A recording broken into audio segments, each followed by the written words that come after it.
Assalamualaikum warahmatullahi wabarakatuh. Syukur alhamdulillah, kita bisa berjumpa lagi di channel ini.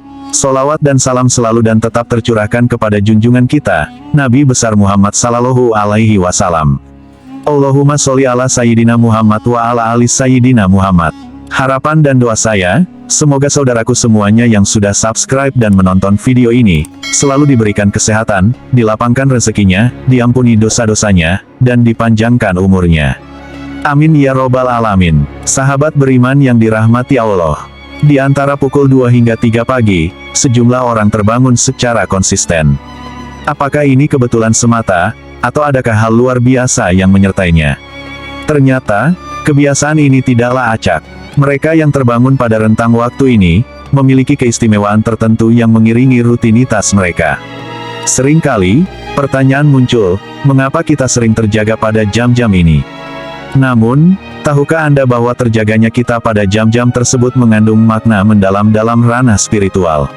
Rentang waktu ini, dikenal sebagai waktu sepertiga malam, memiliki kekhususan tersendiri dalam dunia spiritual. Alam semesta berada pada puncak energinya pada saat itu, membuat sinyal-sinyal spiritual menjadi sangat jelas dan tenang. Hal ini terjadi karena minimnya gangguan dari energi negatif yang berasal dari aktivitas dan pikiran manusia pada jam-jam tersebut.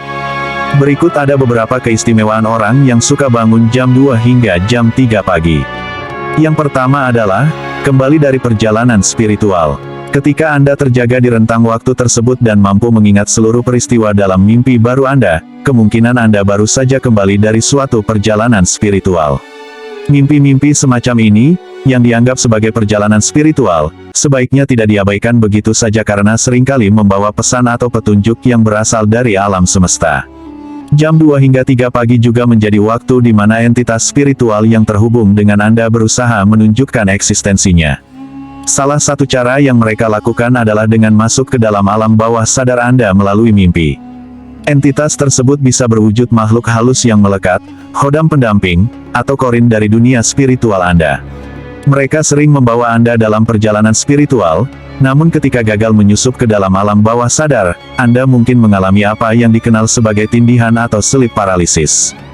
Gagalnya entitas gaib untuk masuk ke dalam alam bawah sadar Anda, terjadi karena tubuh Anda pada saat itu melepaskan suatu aura pelindung, yang mengakibatkan benturan energi sehingga tubuh menjadi kaku atau tidak bisa bergerak. Bagi makhluk halus, masuk ke dalam mimpi, bukan hanya untuk menegaskan eksistensinya, tetapi juga sebagai media komunikasi untuk memberikan peringatan, petunjuk, dan informasi lainnya. Yang kedua, diangkat derajatnya oleh Tuhan Yang Maha Kuasa. Ketika hidup Anda sedang menghadapi keterpurukan, dan Anda berusaha mencari jawaban melalui doa serta ibadah, seringkali saat jam 2 hingga jam 3 pagi Anda terbangun dengan sendirinya.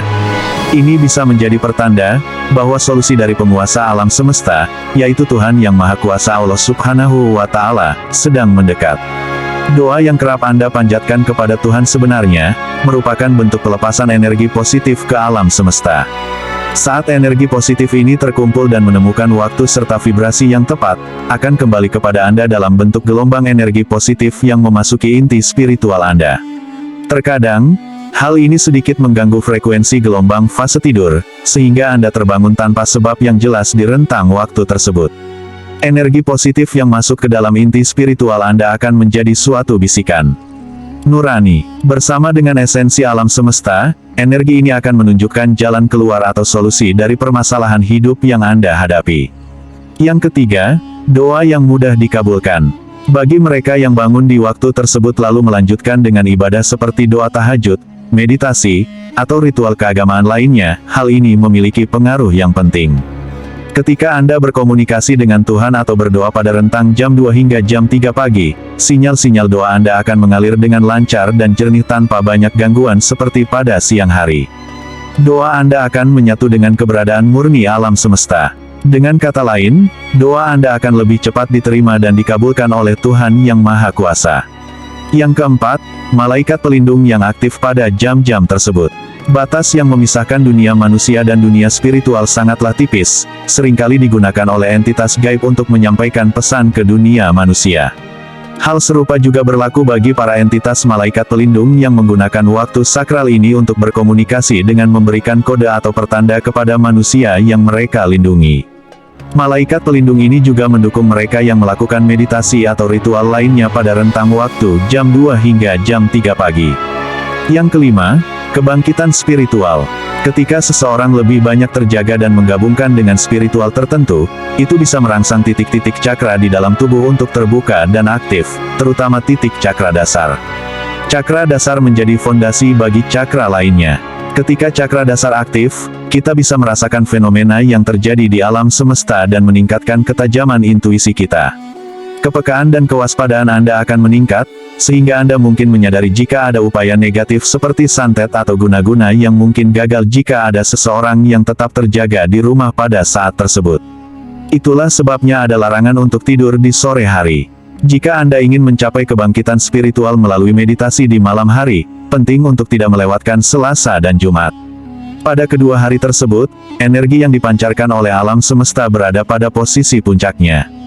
Memasukkan energi semacam ini ke dalam tubuh melalui meditasi akan membuat cakra-cakra tubuh menjadi cepat aktif dan terbuka. Itulah rangkuman tentang 5 keistimewaan orang yang suka bangun antara jam 2 hingga jam 3 pagi. Demikian yang bisa saya bagikan, semoga bermanfaat untuk kita semua. Amin ya robbal alamin. Wassalamualaikum warahmatullahi wabarakatuh.